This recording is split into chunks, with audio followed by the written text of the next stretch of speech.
चक्षुरुन्मीलितं येन तस्मै श्रीगुरुवे नमः। वाञ्छाकल्पतरुभ्यश्च कृपासिन्धुभ्येव च पतितानां पावनेभ्यो वैष्णवेभ्यो नमो नमः। श्री कृष्ण चैतन्य प्रभु नित्यानंद श्री अद्वैत गदाधर श्रीवासादि गौर भक्तवृंद। हरे कृष्ण कृष्ण कृष्ण हरे हरे, हरे राम राम राम हरे हरे। कार्तिक मास की महत्ता बताई जा रही है। कार्तिक मास का बहुत बड़ा महत्व है। इस प्रसंग को पहले हम कह चुके हैं। सत्यभामा जी ने भगवान से पूछा था कि मैं आपकी अर्धांगिनी क्यों बनी, कैसे बनी, हमने कौन सा पुण्य किया था।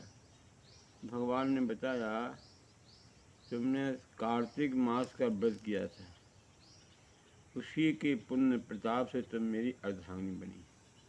अब सत्यभामा जी अब पूछ रही हैं, हे देव देवेश्वर, तिथियों में एकादशी और महीनों में कार्तिक मास आपको विशेष प्रिय क्यों है, इसका कारण बताइए। भगवान श्री कृष्ण बोले, सत्य तुमने बहुत अच्छी बात पूछी है। एकाग्र चित्त होकर सुनो।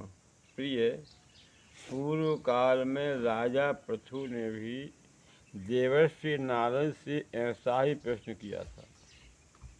उस समय सर्वज्ञ मुनि ने उन्हें कार्तिक मास की श्रेष्ठता का कारण बताया था। नारद जी बोले, पूर्व काल में शंख नामक एक असुर था, जो त्रिलोकी का नाश करने में समर्थ तथा महान बल एवं पराक्रम से युक्त था। वह समुद्र का पुत्र था।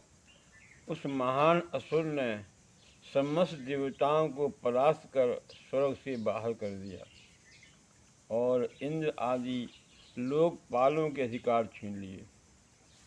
देवता मेरुगिरी की कंदराओं में छिपकर रहने लगे, शत्रु के अधीन नहीं हुए। तब दैत्य ने सोचा कि देवता वेद मंत्रों के बल से प्रबल प्रतीत होते हैं। यह बात मेरी समझ में आ गई, अतः मैं वेदों का ही अपहरण करूंगा। इससे समस्त देवता निर्बल हो जाएंगे। ऐसा निश्चय करके वह सब सारी वेदों को हल ले आया। इधर ब्रह्मा जी पूजा की सामग्री लेकर देवताओं के साथ वैकुंठ लोक में जा भगवान विष्णु की शरण में गए। उन्होंने भगवान को जगाने के लिए गीत गाए, बाजे बजाए। तब भगवान विष्णु उनकी भक्ति से संतुष्ट होकर जाग उठे। देवताओं ने उनका दर्शन किया। वे हजारों सूर्यों के समान कांतिमान दिखाई देते थे। उस समय षोडशोपचार से भगवान की पूजा करके देवता उनके चरणों में पड़ गए। तब भगवान लक्ष्मीपति ने उनसे इस प्रकार कहा। भगवान विष्णु बोले, देवताओं, तुम्हारे गीत वाद्य आदि मंगलमय कार्यों से संतुष्ट हो मैं वर देने को उद्यत हूँ। तुम्हारी सभी मनोवांछित कामनाओं को पूर्ण करूँगा। कार्तिक मास के शुक्ल पक्ष में प्रबोधिनी एकादशी के दिन जब एक प्रहर रात्रि बाकी रहे, उस समय गीत वाद्य आदि मंगलमय विधानों के द्वारा जो लोग तुम्हारे ही सामने मेरी आराधना करेंगे, वे मुझे प्रसन्न करने के कारण मेरे समीप आ जाएंगे। और शंखासुर के द्वारा हरे गए संपूर्ण वेद जल में स्थित हैं। मैं सागर पुत्र शंख का वध करके उन्हें ले आऊंगा। आज से लेकर सदा ही प्रतिवर्ष कार्तिक मास में मंत्र, बीज और यज्ञों सहित युक्त वेद जल में विश्राम करेंगे। और आज से मैं भी इस महीने में जल के भीतर निवास करूंगा। तुम लोग भी मुनीश्वरों को साथ लेकर मेरे साथ आओ। इस समय जो श्रेष्ठ ध्वज प्रातः स्नान करते हैं वे निश्चय ही संपूर्ण यज्ञों का अर्भक स्नान कर चुके। जिन्होंने जीवन भर शास्त्रोक्त विधि से कार्तिक के उत्तम व्रत का पालन किया हो वे तुम लोगों के भी मननी हों। तुमने एकादशी को मुझे जगाया है, इसलिए यह तिथि मेरे लिए अत्यंत प्रीतिदायनी और माननीय होगी। कार्तिक मास और एकादशी तिथि इन दो व्रतों को यदि मनुष्य अनुष्ठान करें तो ये मेरे सानिध्य को प्राप्ति कराने वाले हैं। इनके समान दूसरा कोई साधन नहीं है। जल में साक्षात भगवान विष्णु का निवास है। सारे वेदों का, सारे मंत्रों का जो लोग प्रातः स्नान करेंगे कार्तिक महीने में वो साक्षात भगवान विष्णु के स्वरूप ही होंगे।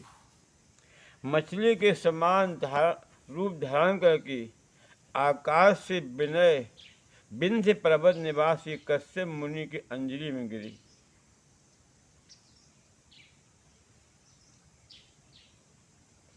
मुनि ने करुणावश उस मत्स्य को अपने कमंडल में रख लिया, परंतु वह उसमें अट नहीं सका। तब उन्होंने उसे कुएं में ले जाकर डाल दिया। जब उसमें भी वह न अटा तो मुनि ने तालाब में पहुंचा दिया, किंतु वहाँ भी यही दशा हुई।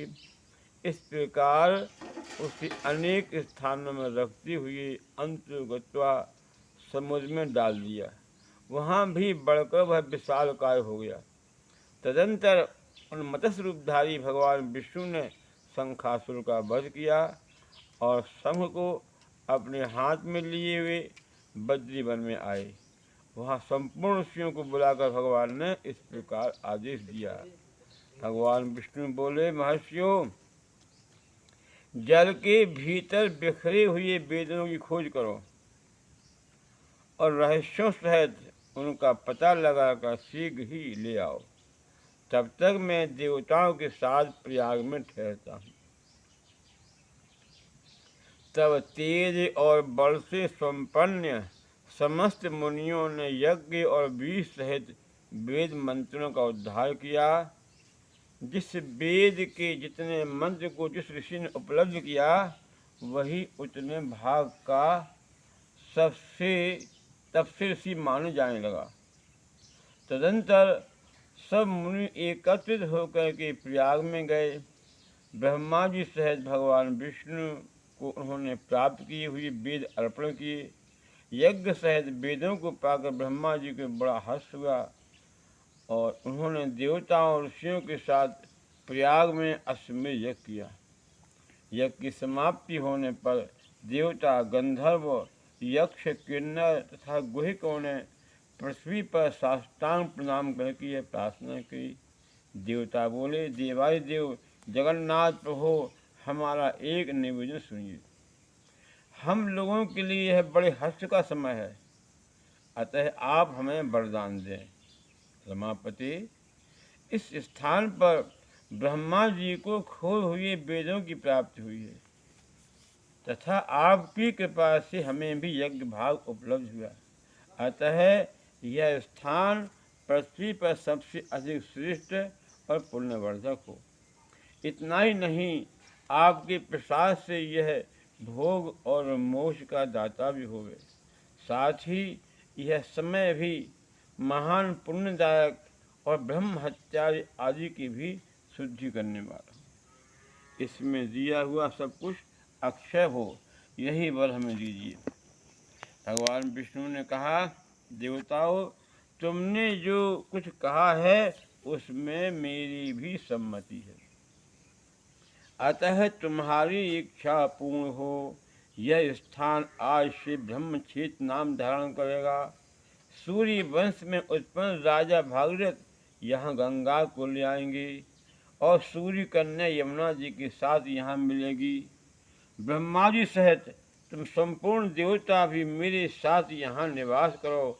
आज से यह तीर्थराज के नाम से विख्यात होगा। ये प्रयागराज की महिमा है।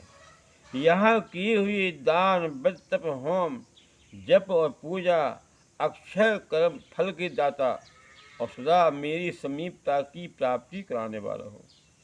7 जन्मों में किए गए ब्रह्म हत्या आदि पाप भी इस तीर्थ का दर्शन करने से तत्काल नष्ट हो जाएं। और जो धीर पुरुष इस तीर्थ में मेरे समीप मृत्यु को प्राप्त होंगे, वे मुझ में ही प्रवेश कर जाएंगे, उनका पुनर्जन्म नहीं होगा। जो यहाँ मेरे आगे पितरों के उद्देश्य से श्राद्ध करेंगे, उनके समस्त पितर मेरे लोक में चले जाएंगे। यह काल भी मनुष्यों के लिए महान पुण्यमय उत्तम फल प्रदान करने वाला होगा। सूर्य के मकर राशि पर स्थित हुए जो लोग यहाँ प्रातः काल स्नान करेंगे, उनके लिए यह स्थान पापनाशक होगा। मकर राशि पर सूर्य के रहते समय माघ में प्रातः स्नान करने वाले मनुष्यों के दर्शन मात्र से सारे पाप उसी प्रकार भाग जाते हैं जैसे सूर्य उदय से अंधकार। माघ में जब सूर्य मकर राशि पर स्थित हों, उस समय यहाँ प्रातः काल स्नान करने से मैं मनुष्यों को क्रमशः सालों के सामीप्य सारूप्य तीनों प्रकार की मुक्ति दूंगा। मुनीश्वरों, तुम सब लोग मेरी बात सुनो। यद्यपि मैं सर्वत्र व्यापक हूँ, तो भी बद्रीनाथ में मैं सदा विशेष रूप से निवास करता हूँ। अन्यत्र 10 वर्षों तक तपस्या करने से जिस फल की प्राप्ति होती है, वही वहाँ एक दिन की तपस्या से तुम लोग प्राप्त कर सकते हो। जो नरश्रेष्ठ उस स्थान का दर्शन करते हैं, वे सदा के लिए जीवन मुक्त हैं, उनके शरीर में पाप नहीं रहता। नारद जी कहते हैं, देव भगवान विष्णु देवताओं से इस प्रकार कहकर ब्रह्मा जी के साथ वहीं अंतर ध्यान हो गए। संपूर्ण देवता इंद्र भी अपने अंशों से वहाँ रहकर स्वरूप में अंतर ध्यान हो गए। जो सुरुचित वाला पुरुष इस कथा को सुनता या सुनाता है, वह तीर्थराज प्रयाग बद्री वन की यात्रा करने का फल प्राप्त कर लेता है। यह है कार्तिक मास का महत्व और माघ मास का महत्व भी है। कार्तिक मास में जो जल में स्नान करता है, नदी में स्नान करता है, उसका बहुत बड़ा महत्व है। नदी नहीं है तो कुआं पर स्नान करे। अब मान लो नदी भी नहीं है, कुआं भी नहीं है, तो प्रातः काल अपने घर में ही स्नान करे। पर कार्तिक महीने में सूर्य उदय के पहले अवश्य स्नान करे। और जल में भगवान विष्णु का निवास और सारे वेदों का निवास, मंत्रों का निवास जल में होता है। इसलिए सभी भक्तों से यह अनुरोध है, बीती ताहि बिसार दे आगे की सुध लोए। इतना समय बचा है कार्तिक मास का, उतना ही स्नान कर लें, तो यह भी अपने बहुत बड़े भाग की बात है। हरे कृष्ण कृष्ण कृष्ण हरे हरे, हरे राम राम राम।